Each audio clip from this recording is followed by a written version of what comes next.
पाठ मैंने चुना है वो पाया जाता है इफिसियों की पत्री उसका 5वां अध्याय उसके 21 पद से 33 पद तक। Efficiency chapter 5 versus 21 to 33। हमने पिछले कुछ रविवारों से एक नई और महत्वपूर्ण सीरीज का आरंभ किया है, जो सीरीज है स्ट्रॉन्ग फैमिली, मजबूत परिवार। और इन दिनों हम इस बात को देखने की कोशिश कर रहे हैं कि प्रभु ने जो परिवार हमें दिया है और जो परिवार प्रभु आगे चलकर बनाएगा, वो परिवार आनंद से भरा हो, वो परिवार आदर से भरा हो, वो परिवार मजबूत हो और एक स्ट्रांग हो। क्योंकि परमेश्वर की आरंभ से यही योजना थी, यही उद्देश्य था कि मनुष्य एक परिवार में गठित होकर अपने जीवन को आगे बढ़ाए। क्योंकि मनुष्य अपने आप में अकेला नहीं रह सकता है, उसे एक परिवार की आवश्यकता है, एक वैवाहिक जीवन, एक पारिवारिक जीवन की आवश्यकता है, जिससे पारिवारिक रूप में वो आगे बढ़े, वैवाहिक जीवन में आगे बढ़े, खुश रहे और खुशहाल रहे। और जब ही हम इस बात को देखते हैं कि कैसे जो आज जो परिवार है वो बिखर रहे हैं, परिवार जो है वो टूट रहे हैं, परिवार जो है वो कमजोर हो रहे हैं, उन परिवारों में आज आनंद नहीं है, उन परिवारों में आज आदर नहीं है। परिवार तो हमने बना लिए है, विवाह हमारा हो गया है, घर हमने बसा लिए हैं, एक साथ हम रह रहे हैं, लेकिन उस विवाह में आनंद नहीं है, उस परिवार में आनंद नहीं है, उस घर में आनंद नहीं है। जब तक कि परिवार में, वैवाहिक जीवन में, घर में आदर और आनंद नहीं, वो परिवार मजबूत नहीं हो सकता है, वो परिवार स्ट्रांग नहीं हो सकता है। क्योंकि परमेश्वर चाहता है कि हम एक मजबूत, एक स्ट्रांग परिवार का निर्माण करें, जिस परिवार में आनंद हो और आदर हो। यही परमेश्वर आरंभ से चाहता था और यही परमेश्वर बार बार अपने वचन में इस बात को बताता है कि एक जो मजबूत परिवार है वो कठिन समय में भी खड़ा रहेगा और आगे बढ़ता चला जाएगा।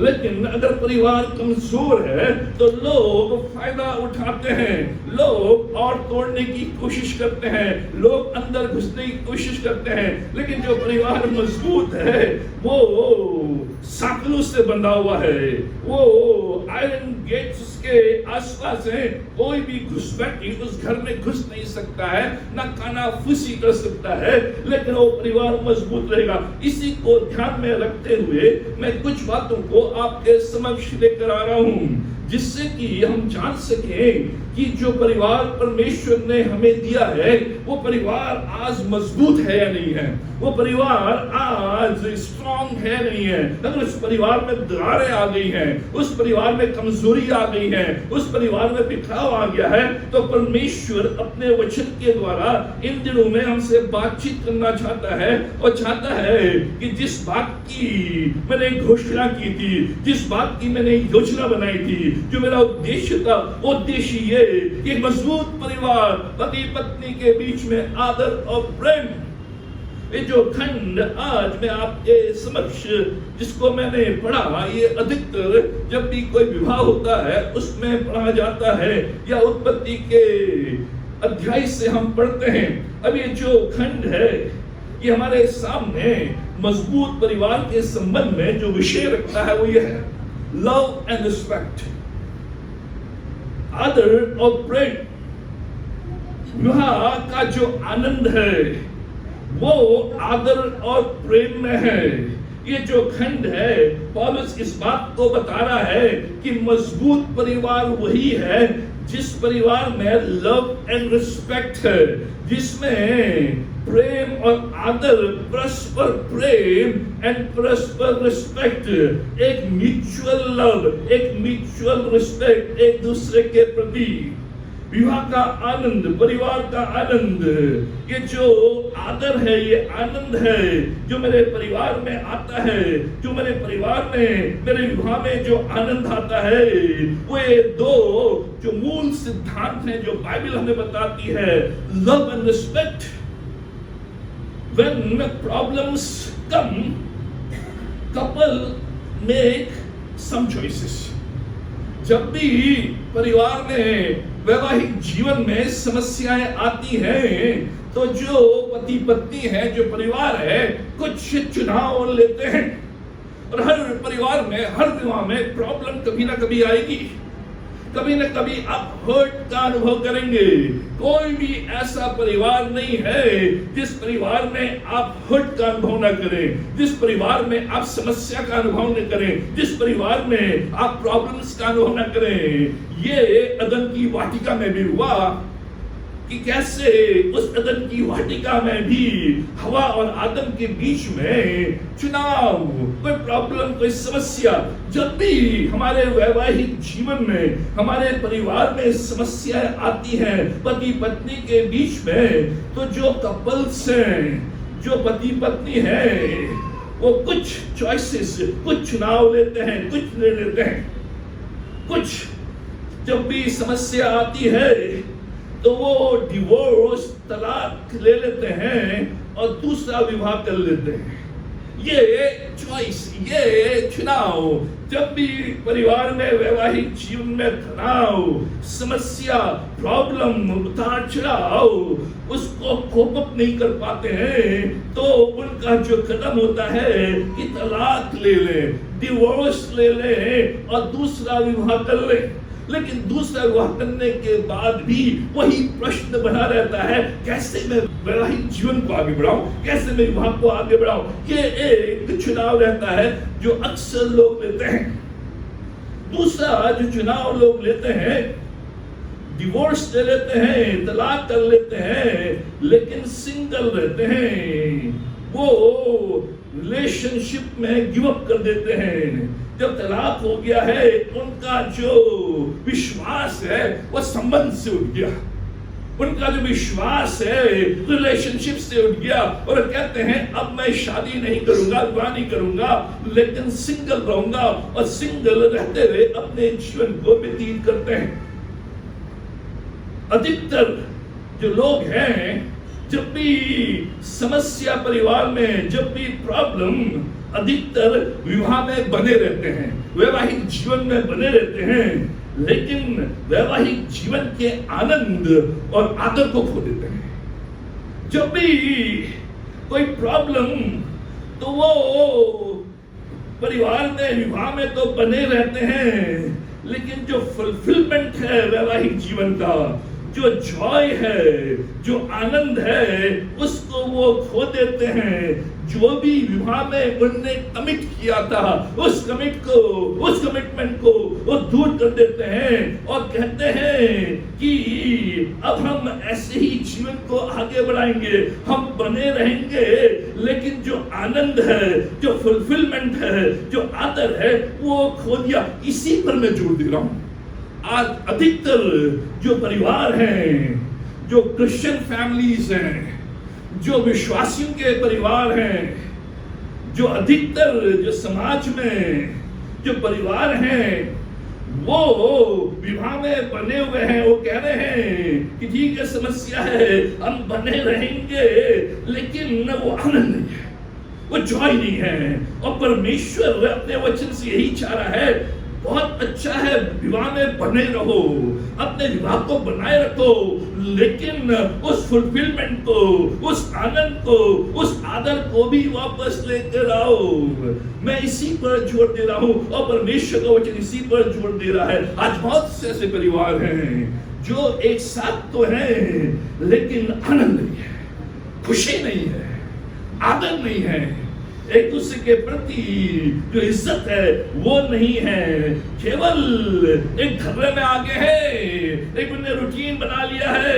उस ढर्रे में तुम भी अपना काम, मैं भी अपना काम, तुम भी अपना जीवन, मैं भी अपना जीवन, तुम ज्यादा मत बोलो, मैं ज्यादा मत, बस बने रहेंगे।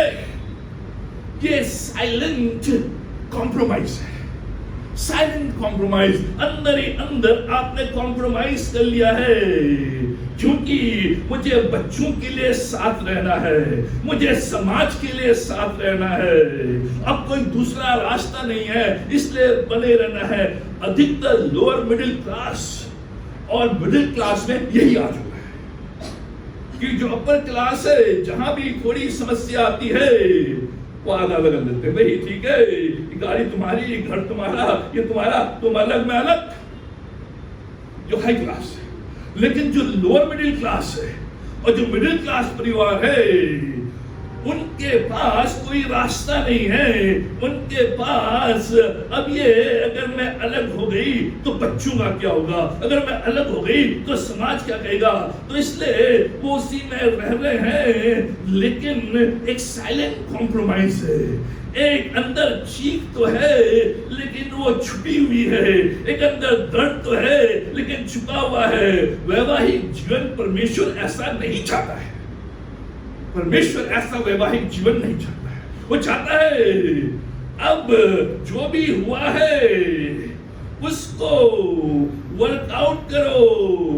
इसलिए जो लोग हैं वो ये करते हैं, work on their present relationship, क्योंकि साथ रहना है इसलिए अब मुझे अपने संबंध में कार्य करना है, working out and building up.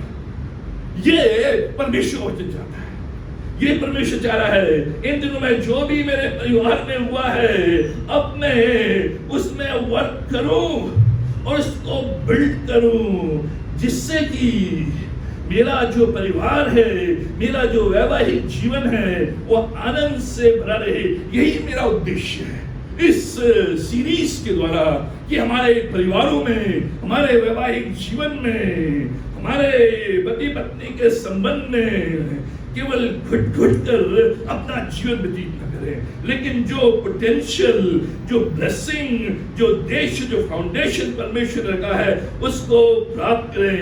यही इस खंड में, और इसलिए ये खंड दो शब्द पर जोर देता है, दो सिद्धांत, दो सच्चाई और दो ईंट। ये दो ईंट हैं, ये दो सच्चाई हैं, लव एंड रिस्पेक्ट। यही है जो वापस मेरे पारिवारिक जीवन में, मेरे वैवाहिक जीवन में आनंद को लेकर आ सकता है, खुशी को लेकर आ सकता है, और उसी में ही आशीष है। तो जब भी मैं केवल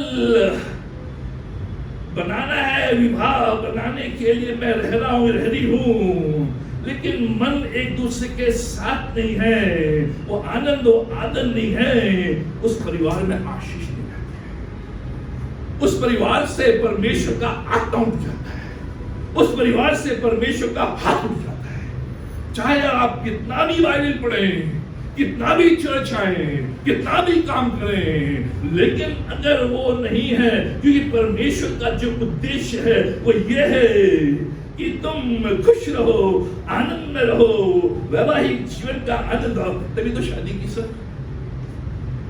लड़ने झगड़ने के लिए थोड़ी की शादी, घुट घुट के रहने के लिए थोड़ी की शादी। मां कह रही थी बेटा नहीं, उतावले हो रहे तुझसे, नहीं मैं तो करूंगा, ये तो जहर खा लूंगा। है ये कहानी सर? जब की है इसीलिए की कि आनंद रहे, इसीलिए कहे रही कि मैं एक साथ रहूं, इसीलिए कि एक दूसरे का साथी बनकर, एक दूसरे को उठाते हुए, एक दूसरे को आगे बढ़ाते हुए, गले में हाथ डालते हुए, हाथ पकड़ते हुए आगे बढ़े। यही तो उद्देश्य, इसीलिए तो की, इसलिए थोड़ी की कि तुम उस तरफ और मैं इस तरफ और बीच में बच्चे।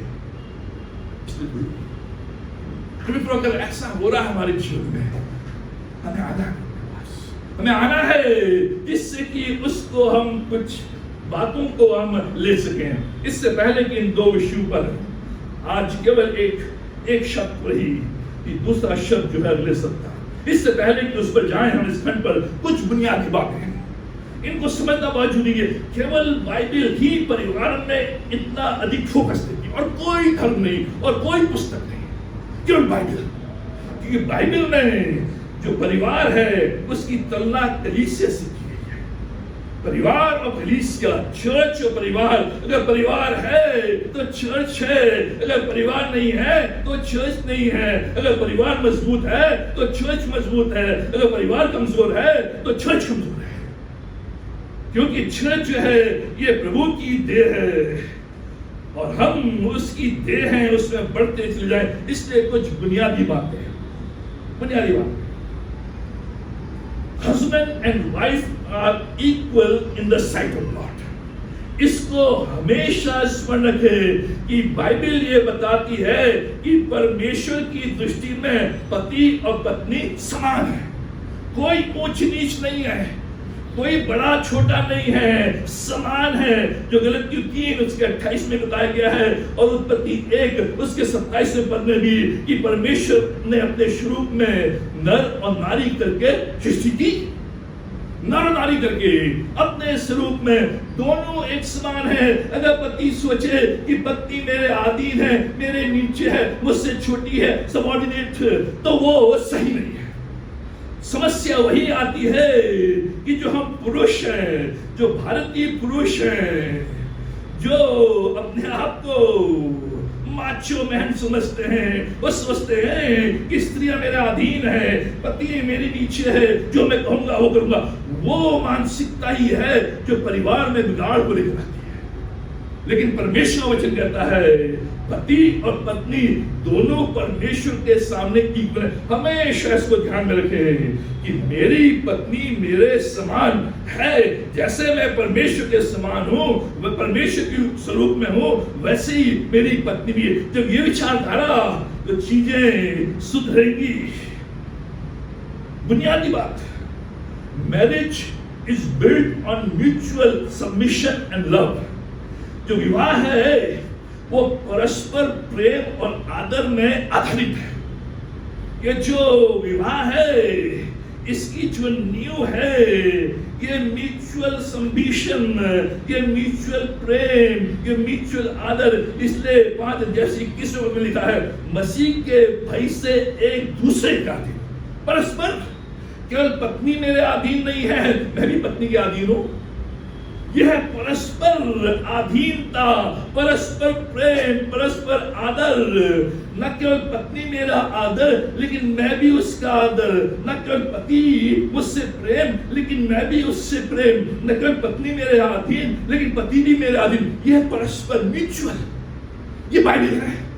लेकिन जो हमारी विचारधारा है, जिस संस्कृति में हम पले बड़े आगे हुए, वो ये है कि मैं ऊंचा हूं, पत्नी नीचे है, पुरुष ऊपर है, स्त्री नीचे है। और ये जो मानसिकता है वही बिगाड़ लेकर आती है। हम रह तो रहे हैं एक छत के नीचे लेकिन फिर आनंद के साथ नहीं इस विचारधारा में। इसलिए परमेश्वर का वचन कहता है बुनियादी बात, healthy marriage begins with submission.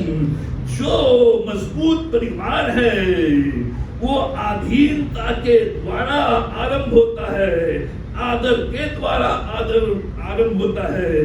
जो सबमिशन है, जो यानी का अधीनता, हर जो भी स्ट्रॉन्ग मैरिज है, जो भी उत्तम परिवार है, जो भी मजबूत विवाह है, उसका जो आरंभ है सबमिशन के द्वारा, उसका जो आरंभ है अधीनता के द्वारा कि हम दोनों प्रभु के अधीन हैं।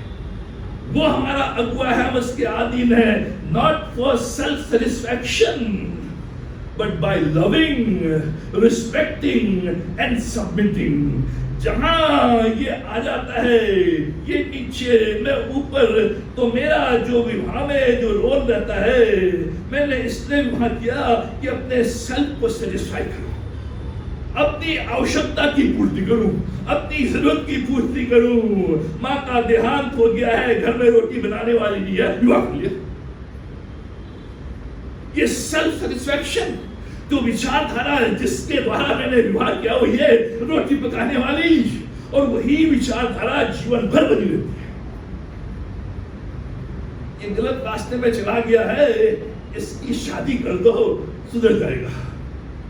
किस आधार पर विवाह किया, ये सुधर जाएगा। और उसी विचारधारा में आगे बढ़ रहे हैं। इसलिए जो हेल्दी मैरिज है ये सबमिशन, मैं सबमिट कर रहा हूं एक दूसरे के।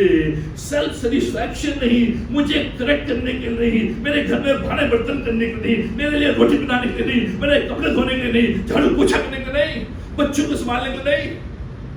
वो जरूरी है लेकिन वो आरंभ नहीं है। आरंभ क्या है? सबमिशन। हम जो है अधीनता, हम दोनों परमेश्वर के सामने इक्वल हैं, समान हैं और दोनों उसके अधीन हैं, अपने सेल्फ सेटिस्फैक्शन के लिए नहीं, लेकिन लविंग, प्रेममय, रिस्पेक्टिंग अदर और सबमिटिंग ईच अदर। अधीनता का मतलब सब बातों में सहमति नहीं। इसका मतलब ये नहीं कि मुझे हर बात में सहमति देनी है। लिखा है, हे पत्नियों अपने पति के अधीन रहो जैसे प्रभु के। इसलिए मैं ये फाउंडेशन लेके आ रहा हूं। अधीनता का मतलब परमेश्वर के वचन के अनुसार ये नहीं कि पत्नी को सब बातों में अपने पति की सहमति देनी है। सब बातों में सहमति नहीं, अपनी असहमति भी जता सकती है, अपना पॉइंट ऑफ व्यू भी रख सकती है। एग्री टू डिसएग्री, अगर उसे पसंद नहीं है तो उसमें भी डिसएग्री हो सकती है, लेकिन बिना डिसरिस्पेक्ट के, बिना गलत भाषा के प्रयोग किए हुए, बिना एटीट्यूड को दिखाए हुए, रिस्पॉन्ड रिस्पेक्टफुली। ध्यान सुने, जो अधीनता है, अगर पत्नी सहमति अपनी नहीं दे रही है, अगर सहमत नहीं है तो ठीक है, वो दे सकती है। अधीनता का मतलब नहीं कि जो मैं कहूं उसमें हाँ। अधीनता का मतलब यह है कि आप अपनी असहमति भी दे सकते हो, लेकिन कैसे?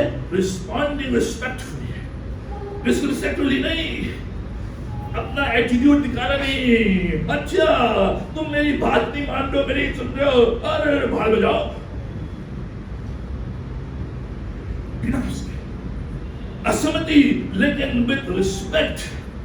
अधीनता का मतलब नहीं कि प्रभु की इच्छा से पहले पति की इच्छा पूरी। अगर पति कुछ कह रहा है जो प्रभु की इच्छा के विपरीत है तो मैं अपनी असहमति दिखाऊंगी। मेरे लिए प्रभु की इच्छा पहले, फिर पति की इच्छा। अधीनता का मतलब नहीं कि मैं डर के मारे हाँ बोल रही हूं, फियर के मारे। अगर मैं सहमति नहीं दिखाऊंगी तो मेरा खाना पाना बंद कर देगा, मेरी पॉकेट मनी बंद कर देगा, मुझे घर से बाहर निकाल देगा। उसके द्वारा नहीं, भाई के द्वारा नहीं, डर के द्वारा नहीं। जो महत्वपूर्ण बात यहाँ पर है, अधीनता जो है वो घर में है, पति के प्रति, पुरुष के प्रति नहीं। लिखा है अपने पति के प्रति अधीन, पुरुष के प्रति नहीं। ये जो अधीनता है, ये जो सबमिशन है, स्त्री के लिए वो घर में है, अपने पति के प्रति है, बाहर नहीं। किसी पुरुष के अधीन नहीं हो, किसी पुरुष के अधीन नहीं। जब बाहर आप एक लेडी सीईओ है, उसके अधीन जो मेन है वो काम करते हैं। अगर बाहर पत्नी डायरेक्टर है और पति उस कंपनी में काम करता है तो बाहर पति उसके अधीन है, लेकिन घर में पति पत्नी के संबंध में इस बात को कहा गया है।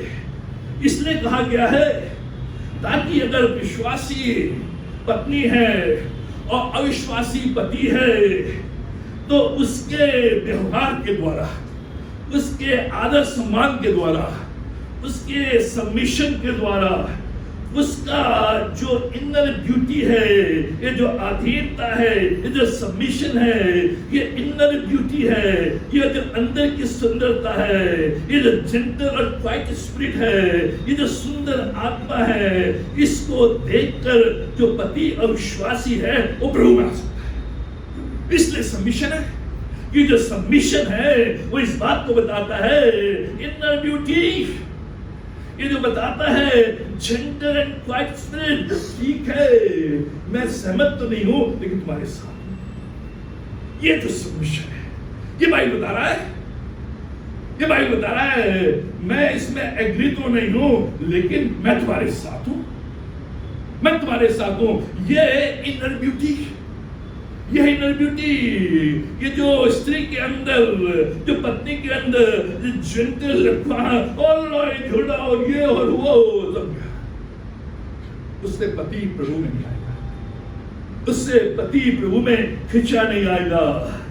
इसका मतलब है अधीनता का मतलब है, सबमिशन का मतलब है पत्नी के लिए मैं खुश होती हूं जब तुम इनिशिएटिव लेते हो, ये कह रही है ये आदित्य, मैं खुश होती हूँ जब भी तुम पहला कदम उठाते हो, जब भी तुम इनिशिएट लेते हो, जब भी काम के लिए इनिशिएटिव लेते हो, कोई निर्णय के लिए इनिशिएट लेते हो और हमको अपने साथ लेते हो, मैं उसमें खुश होती हूँ। यह सबमिशन, जब तुम जिम्मेदारी लेते हो और प्रेम के साथ लीड करते हो, मैं खुश होती हूँ। यह सबमिशन, मैं खुश होती हूँ कि तुमने जिम्मेदारी ली है और तुम लीड कर रहे हो और हम तुम्हारे साथ हैं, तुम्हारे पीछे हैं, प्रेम के साथ तुम ले रहे हो।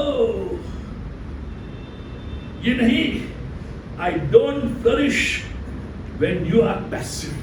स्त्री क्या कह रही है? जब तुम इनएक्टिव हो, पैसिव हो, कुछ नहीं कर रहे हो, मुंह में मुंह डाले हुए, हाथ में हाथ डाले हुए बैठे हो, नकारा हो, उस समय मैं फ्लरिश नहीं होती हूँ, उस समय खुश नहीं होती हूँ, उस समय मैं आगे नहीं बढ़ती हूँ। उस समय फिर मुझे देखना पड़ता है कि मुझे कैसे परिवार को संभालना है, कैसे कार्य करना है। यह है सबमिशन, यह है सबमिशन, और यह इनर ड्यूटी से जुड़ा हुआ है। वाइफ, हे पत्नियों, अपने अपने पति के ऐसे अधीन रहो जैसे प्रभु के। ये शब्द अधीन है, ये आदर का भी एक सिनोनिमस है जो 33वें पद में है। प्रेम और पत्नी भी अपने पति का आदर करे। प्रभु अपने पिता के अधीनता में रहते हुए कार्य। क्यों पत्नी अधीन? आधीन इसलिए नहीं कि वो छोटी है, आधीन इसलिए कि जो उसकी इनर ब्यूटी है, जो उसकी क्वाइट अ जेंटल स्पिरिट है, वो पति को आगे बढ़ाती है। इसलिए क्योंकि प्रभु अपने पिता परमेश्वर के अधीनता। क्या मतलब है? क्या मतलब? क्या है प्रैक्टिकल वेज?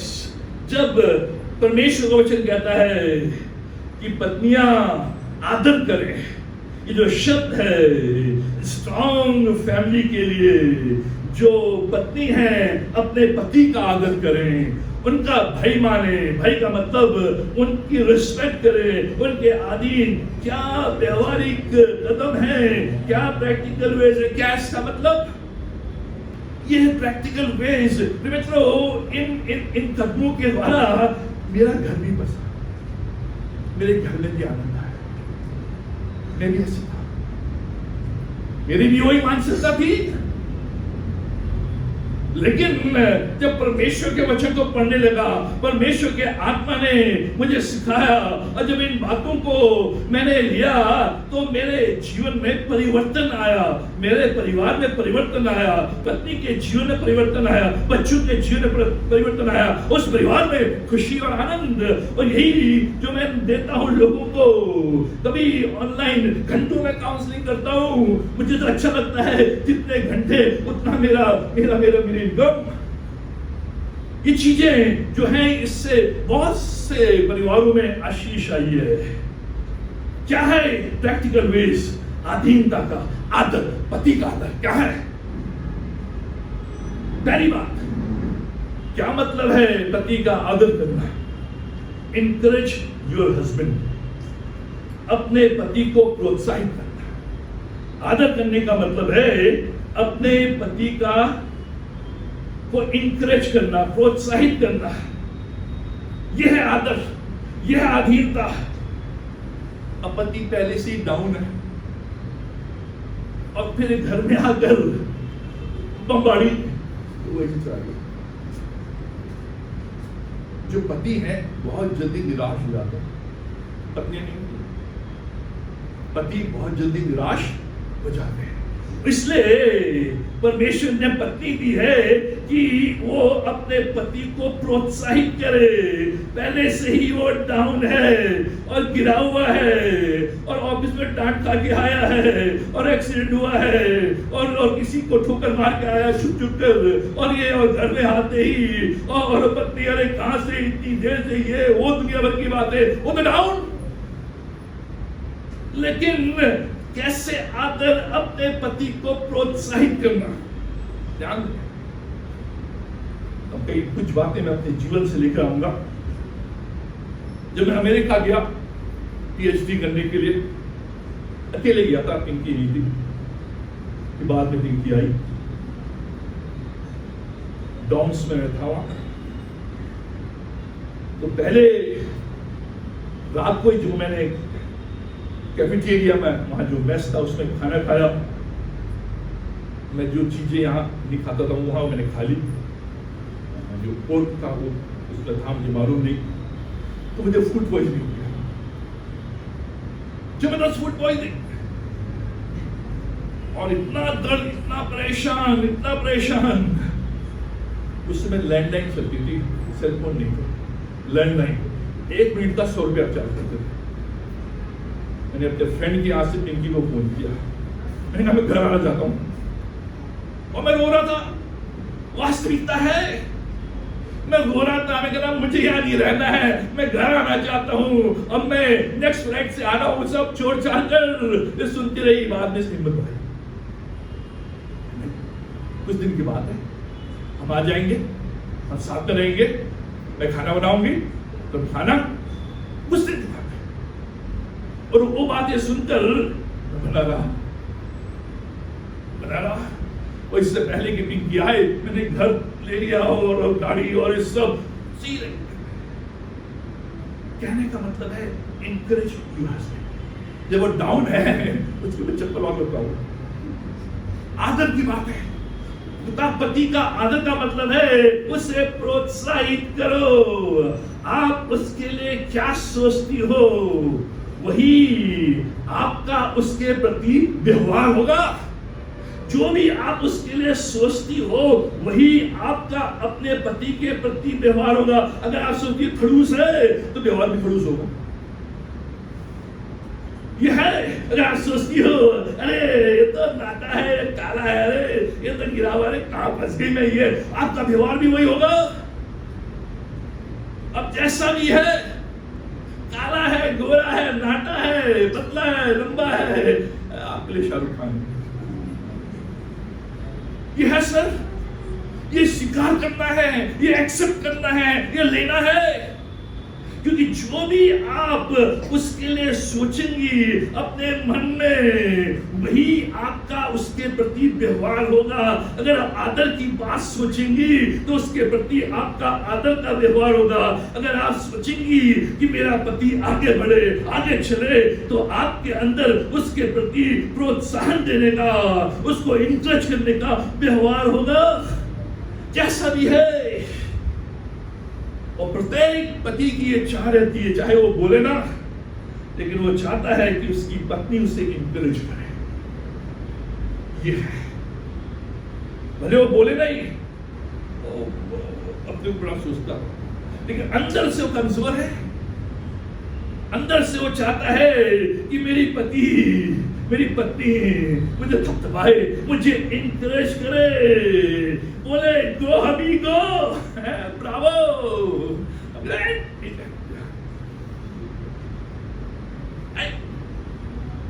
लेकिन क्या वो हबी गो, चीन को नहीं हो, पाकिस्तानी को इंडिया में हो रहा है तो गो विराट गो, अपनी पत्नी को डाउन जरूरी है, और जरूरी है। जब तक एक पत्नी अपने पति को इंकरेज नहीं करेगी, तो पति आगे नहीं बढ़ेगा। और जब आप इंकरेज करेंगी, प्रोत्साहित करेंगी, परिवार में आनंद आएगा, परिवार में मजबूती आएगी। जो बिखरता परिवार, दूरता परिवार है, वो सिमटेगा, वो सामने आएगा अच्छे रूप में। दूसरी बात क्या है इसका मतलब, अधीनता का मतलब, आदर का मतलब। Your husband needs your help. आपके पति को आपकी सहायता चाहिए, इसीलिए तो परमेश्वर ने आपको हेल्पर बनाया है।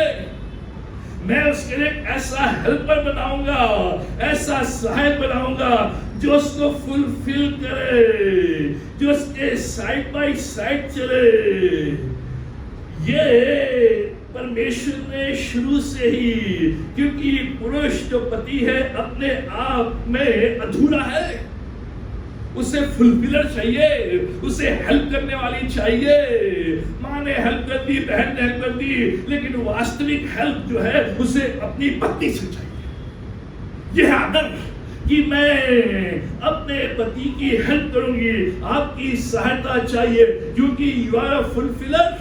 परमेश्वर ने एक हेल्पर बनाया, एक सहायक बनाया। वो हेल्पर और सहायक का मतलब क्या है? फुलफिलर है। आप उससे पूछे, how can I help you? अपने स्कूल में, ऑफिस में तो पूछते हैं जो कोई आता है, how can I help you sir? लेकिन घर में पति से नहीं पूछते। हाँ से बैठ जाओ,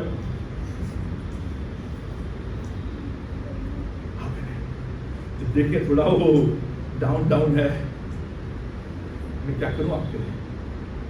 पानी लेकर आऊं, चाय लेकर आऊं? ये आपकी इनर ब्यूटी बताएगा, नौकरानी नहीं, inner beauty. How can I help you?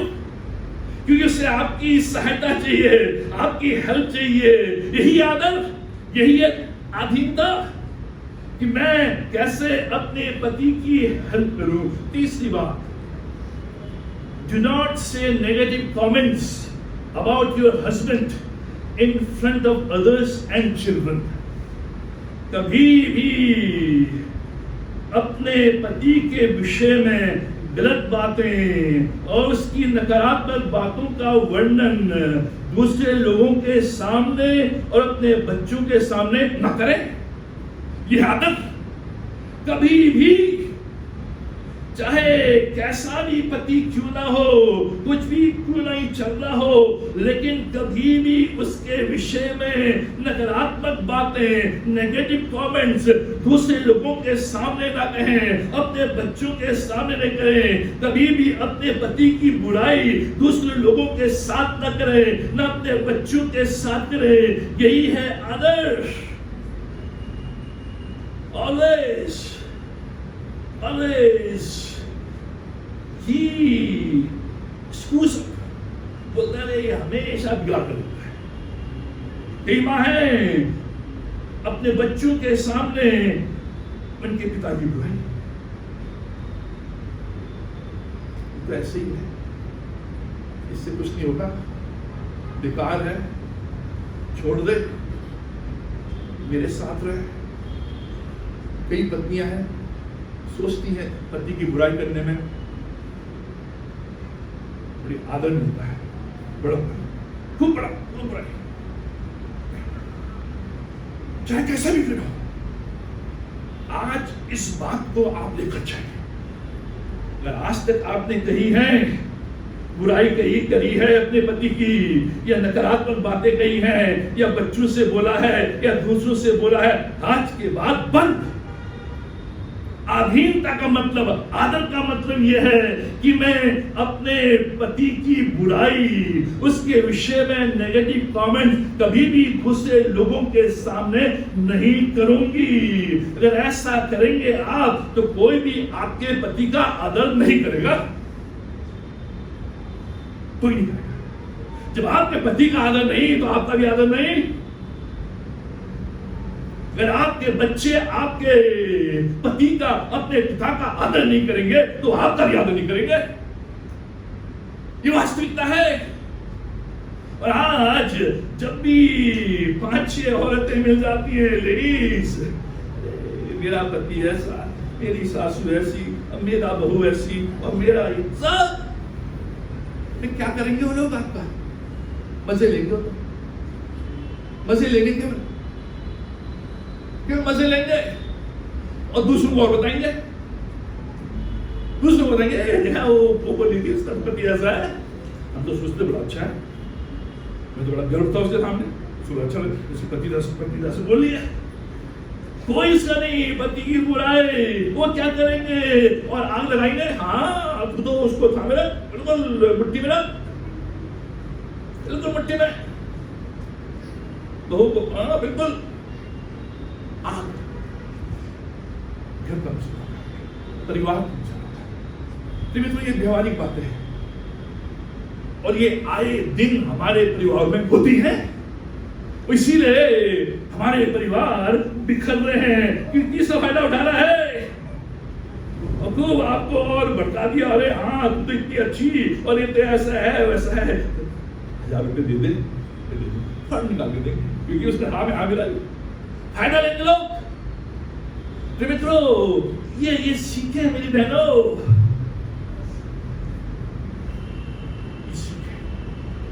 चाहे कुछ भी हो जाए घर में, कुछ भी हो जाए, अपनी माँ को ही मत बताइए, अपनी माँ को, अपने पिता को ही मत बताइए, उसको सॉल्व करें, क्योंकि वो कुछ नहीं करेंगे और आपकी इज्जत उनके सामने घटेगी। ये वास्तविकता है। लेकिन आप अगर मजबूती के साथ रहेंगे, ठीक है वो कर रहा है, लेकिन आप वर्कआउट करेंगे, जैसे मैंने वर्कआउट एंड बिल्ड अप। जो भी, ध्यान सुने, मेरी जिम्मेदारी के साथ बोल रहा हूं, जो भी पत्नी अपनी पति की बुराई करती है, वो आसानी से एक्स्ट्रा मैरिटल अफेयर्स में फंस जाती है, आसानी से। ये वास्तविकता है। जो भी दूसरे फायदा उठाते हैं, अगर आप आज अपने पति की बुराई कर रहे हैं, उसके लिए बुरा भला बोल रहे हैं, वो आपको गलत रास्ते में ले जाएगा। इसलिए परमेश्वर वचन कह रहा है, अपने पति का आदर अधीनता, उसका मतलब है कि मैं कभी भी अपने पति के लिए बुरा शब्द लोगों के सामने, बच्चों के सामने नहीं बोलूंगी। यही इनर ब्यूटी है, यही क्वाइट स्पिरिट है, वही है उसके जीवन को बदलता है। फिर तो इसको ध्यान में रखें। चौथी और अंतिम बात, पत्नी के विषय में, be sweet instead of nagging. आदर का मतलब क्या है? अधीनता का मतलब क्या है?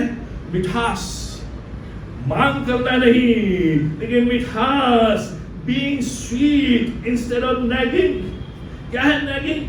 पुशिंग, उसको खूब पुश करना, डिमांडिंग, लगातार मांग करना, क्राइंग, हर समय शिकायत, कंप्लेनिंग, छीटाकशी, झगड़ालू। Be sweet instead of nagging. जब घर में है तो बोल रही है, अरे तुम काम में नहीं जाते हो, अब जब काम में है तो कहते हैं तुम घर में नहीं रहते हो। यह है नगिंग। जब घर में है, अरे पड़े रहते हो, उठो जाओ घर में काम करो। जब चले गए काम करने के लिए, अरे बस दिन भर काम करते हो तो आते नहीं हो। यह नैगिंग, पुशिंग, कंप्लेनिंग। जासूस लगा देना पति के पीछे, जासूस। सर है ये वास्तविकता है। हमारे घर में जो काम करती है उसने अपने बच्चों को लगा जासूस। देखो पापा कहाँ जाते हैं, कुछ नहीं, वास्तविकता है सर। अब बच्चों को जासूस बना दे शुरू से, आगे चल के कभी क्यों देखना पापा को, ये सोचो तो नहीं मार रहे, कहीं किसी की ओर देख तो नहीं रहे, किसी बात तो नहीं कर रहे। वास्तविकता है यह नैगिंग, यह चिढ़ाना, झगड़ालू, बच्चों को लगा दिए, फ्रेंड्स को लगा जासूसी। नैगिंग कहते हैं ना, अरे ये मुझे बहुत तंग करती है, मुझे परेशान करती है, अरे बिल्कुल पीछे पड़ जाती है। स्वीट, नीति वचन उसका 25 अध्याय 24 पद, ध्यान से पढ़े। लिखा है यहां पर, लंबे चौड़े घर में झगड़ालू पत्नी के संग रहने से छत के कोने पर रहना उत्तम है। ध्यान सुने क्या लिखा है? अरे 4 बेडरूम अपार्टमेंट है, लंबा चौड़ा घर, लेकिन स्त्री झगड़ालू नहीं। उसके साथ इस लंबे चौड़े घर में रहने से ऊपर छत में कोने में छिपकर रहना ज्यादा अच्छा। यह नहीं, ये परमेश्वर वचन है, मेरा वचन नहीं है, ये वास्तविकता है। जब घर आए तब, जब घर से जाए, घर पहुंचते ही लेके आए, क्या लेके आए? लौकी ला रहे। अरे मैंने भिंडी बोला था, लौकी ले आए, तो भिंडी बोला था, तो सड़े हुए केले लेके आए। मेरी माँ मुझे अंदर तो आने दे, पानी तो पीने दे। सर ये वास्तविकता है, उसको घर में नहीं हो बोलते भिंडी लेके आए, खाएगा भिंडी, सड़े हुए केले, ध्यान देते। अंदर आने से पहले ही बोलना, ध्यान सुने। जब भी पति घर से बाहर जाने को हो उसे दोबारा मत बुलाइए। अक्सर पत्नियां यही करती हैं, ये नहीं जैसे निकल रहा, सुनो इधर आओ, अरे बता दो क्या मैं जा रहा हूँ, एक दिन बार वो बोल देता कि जब मैं बाहर जाऊं मुझे दोबारा बुला करते। कभी भी ये मान ले, जब भी निकल गया वो कितनी बड़ी बात क्यों ना हो, दोबारा बुलाइए, ये नैजिंग। और जब घर आए पहले बैठा दो उसे, पानी आने के लिए पूछो, कोई बात नहीं, भिंडी लाए कोई बात नहीं, कल लिया ना डॉक्टर, इनर ब्यूटी चलिए चलिए।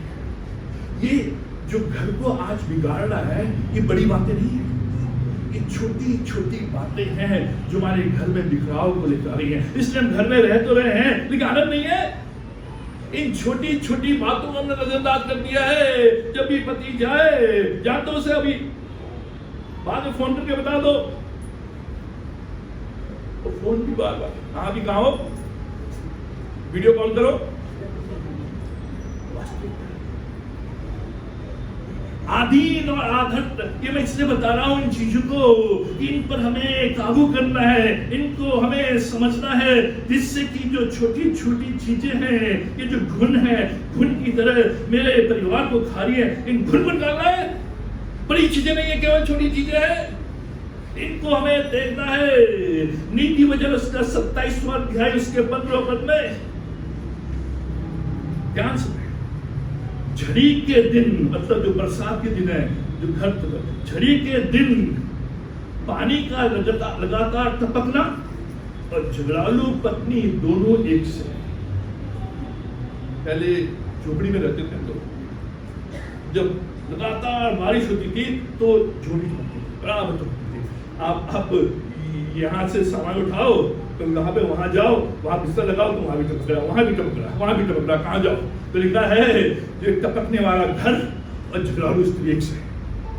चैन नहीं है, चैन नहीं है, आराम नहीं है। Use sweeter words. आपका एक मीठा शब्द उसके पूरे दिन का स्ट्रेस दूर कर देगा। आगे चाय लेकर आ रहे,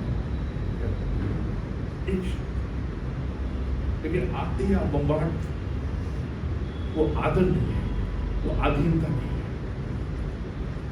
आपका शब्द, प्यार का शब्द, मीठा शब्द, कितनी भी गलती कर दी कोई बात नहीं, कितनी भी गलती कर दी कोई बात नहीं।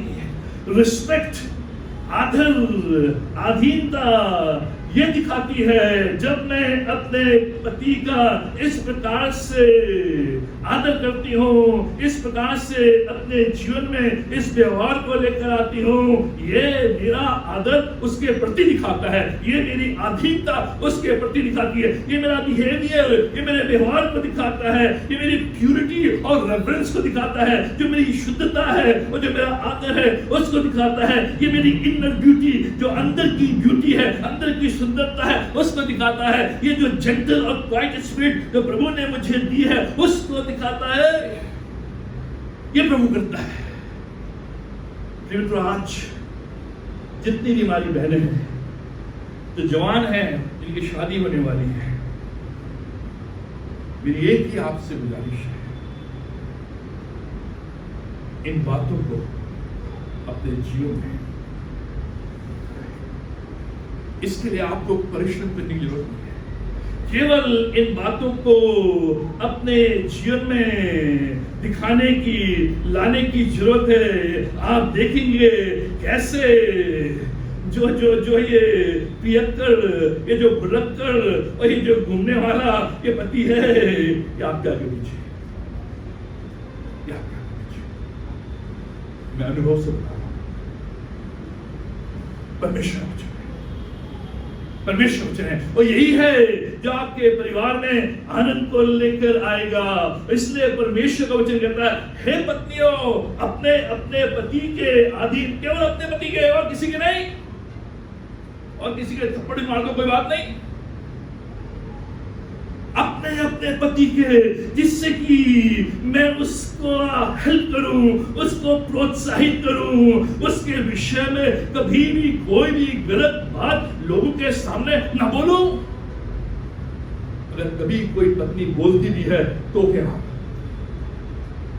तो नहीं, मैं नहीं सुन, जिससे कि जो मेरे अंदर की इनर ब्यूटी है वो सामने आए, वो छलके, और जिससे मेरा परिवार है उस परिवार में मजबूती आए। मेरे मित्रों, आज हमने ये देखा कि कैसे पत्नी अपने पति का आदर करती है, और अगले रविवार को हम देखेंगे कि ऐसे पति अपने पत्नी से प्रेम करे, जिससे कि दो शब्द हैं, जो दो ईंट हैं, जो बुनियादी ये दो सिद्धांत हैं, यही है तो दोनों सिद्धांत आपस में एक साथ आते हैं तो परिवार को मजबूत करते हैं, वैवाहिक जीवन को मजबूत करते हैं। और यही दो शब्द हैं जो मेरे परिवार में, मेरे वैवाहिक जीवन में आनंद को लेकर आते हैं, जिससे कि मेरा परिवार खुश रहे, खुशहाल रहे और निरंतर आगे बढ़ सके। आइए प्रार्थना करें।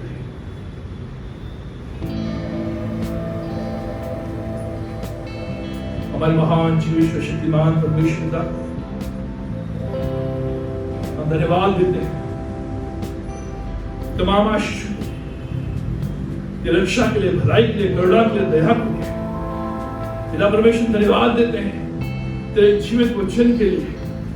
हम धन्यवाद देते हैं कि तूने हमारे कलीसिया में सुंदर परिवार के, हम धन्यवाद देते हैं अपनी बहनों के लिए, माताओं के लिए, और जो होने वाली पत्नियां हैं, माताएं हैं, उनके लिए पिता परमेश्वर हमारी यही प्रार्थना है, यही हमारा उद्देश्य, यही हमारी कल्पना, ये हमारा ड्रीम है कि हमारे कलीसिया के प्रत्येक परिवार में पिता परमेश्वर मजबूती आए, प्रत्येक परिवार में आनंद रहे, प्रत्येक परिवार में भरपूरी रहे, प्रत्येक परिवार में आदर और आनंद रहे, जिससे कि एक दूसरे के साथ परस्पर आनंद, परस्पर प्रेम, परस्पर आदर, परस्पर आधीनता के साथ आगे बढ़ते हुए, कंधे से कंधा मिलाते हुए, हाथ से हाथ पकड़े हुए, हाथ थामे हुए आगे बढ़ते चले जाएं, जिससे मेरा परमेश्वर जो आशीषें तूने हमारे परिवारों के लिए रखी है, उन आशीषों को हम दिन प्रतिदिन अपने परिवार में, अपने वैवाहिक जीवन में, अपने बच्चों के जीवन में प्राप्त कर सके। मेरा परमेश्वर तुम्हारी सहायता करे। मेरा परमेश्वर, हम नहीं जानते आज कितनी बहनें हैं जो व्याकुल हृदय के साथ आई है। हमारी प्रार्थना है, अपनी शांति दे, अपनी तसल्ली दे, अपनी सामर्थ्य दे, अपनी शक्ति दे, जो इनर ब्यूटी है, जो जेंटल क्वाइट स्पिरिट है, जो सहायता करने की आत्मा है, जो उत्साहित करने का वरदान है। पिता परमेश्वर वो हमारे परिवार में, हमारे घर में जो पति है उनको पिता परमेश्वर बुद्धि ज्ञान सोच से परिपूर्ण कर, आत्मा की अगुवाई में ले चल, बुराई से, बुरी बातों से दूर रख, जिससे कि हमारे मुंह से अपने पतियों के प्रति मिठास निकले, आदर की बात निकले, प्रोत्साहन की बात निकले, आगे बढ़ाने की बात निकले। जो भी मुझसे हुआ है पिता परमेश्वर, आज तक उसको मैं यीशु के नाम में लाकर वेदी में रख देता हूँ, और यीशु के लहू से तुझे दोष तो साफ कर। आज के बाद एक नया जीवन, एक नया व्यवहार, एक नया आदर, नया भाव पिता परमेश्वर धन्यवाद देते हैं तेरे इस महान वचन।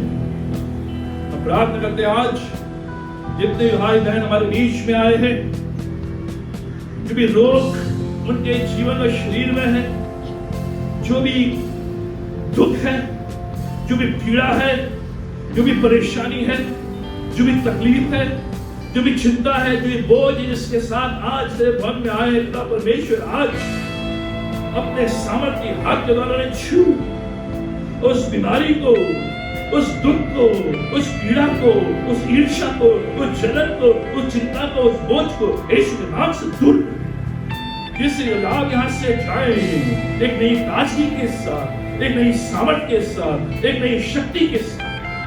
खुदा परमेश्वर धन्यवाद देते हैं, तूने हमारी प्रार्थनाओं को सुना। ये सब कुछ उद्धारकर्ता प्रभु यीशु मसीह के नाम पर मांगते हैं, आमीन। अब प्रभु यीशु मसीह का अनुग्रह, खुदा परमेश्वर का प्रेम, पवित्र आत्मा की हम सबों के साथ आज और हमेशा तक बनी रहे।